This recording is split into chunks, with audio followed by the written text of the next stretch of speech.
police have taken they have a preconceived notion की personal enmity म्हणून.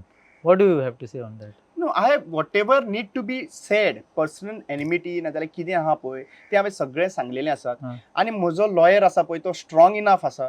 Public have know about it personal enmity खंयच्या लेवलाचेर जाता तें. So I have right from the beginning said I have no nothing personal with any person who have come and attacked me. So how, if that is the thing, then how did you name 3%? The person who have attacked me had no personal enmity म्हणून सांगणार. हय कितें कितें म्हणटाले म्हाका मारताले तेंय हांवें पुलिसेक दिल्ले आसात. हय कितें कितें म्हणून मारताले ते केन्नाच्यान स्टार्ट जालें कितें इन्व्हेस्टिगेशन खंयच्यान जातालें हें सगळें हांवें चेन ऑफ हें दिल्लें आसात. इव्हेंट्स दिल्ले आसात. आनी इफ फर्दर इन्व्हेस्टिगेशनाक जर कितें जाय जी गरज पडटा जी हांव हांगा दिवंक शकना जी कोर्टान दिवपाक शकता that I am ready end prepared for it.